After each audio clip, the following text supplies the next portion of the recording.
টি-20 সিরিজে 3-0 white wash করার পরে টিম ইন্ডিয়ার কোচ গৌতম গম্ভীর হয়তো স্বপ্নেও ভাবেনি এই রকম দুরবস্থা হবে ওডিআই সিরিজে।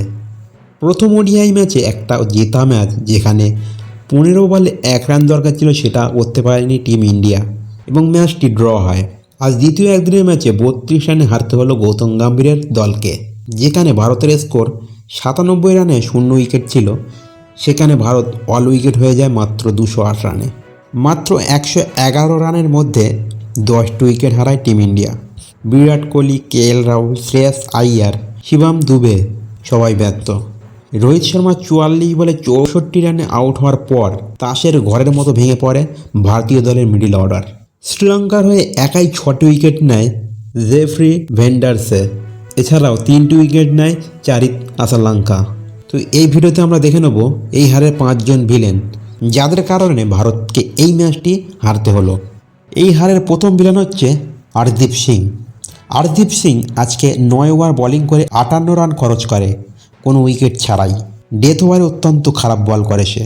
হরদীপ সিং যদি 1টা থেকে 2টো উইকেট তুলে নিত, তাহলে হয়তো শ্রীলঙ্কার স্কোর 240-এ পৌঁছাতো না। শ্রীলঙ্কা লাস্ট 15 ওভারে 104 রান তুলে নেয়, আর এর জন্য অবশ্যই দায়ী ভারতীয় বোলাররা।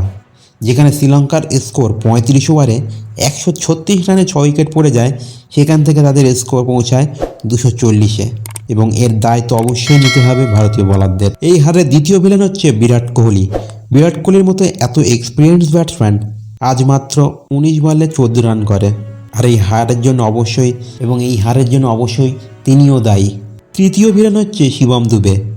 শিবম দুবে আজকে 4 বলে 0 রান করে ডাগ আউটে ফিরে যায়, আর এই জন্যই তাকে ভিলেন বলা হচ্ছে। 4 নম্বর ভিলেন হচ্ছে শ্রেয়াস আইয়ার। দলে তার যোগদান মাত্র 7 রান।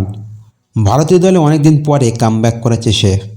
তার কাছ থেকে তো আমরা একটু রান আশা করতেই পারি, কিন্তু সে ব্যর্থ। তাই 4 নম্বর ভিলেনের মেডেলটা তাকে দেওয়া হলো। এবং শেষ এবং 5 নম্বর ভিলেন হচ্ছে কেএল রাহুল। কেএল রাহুল আজকেও 2 বলে 0 রান করে আউট হয়ে যায়।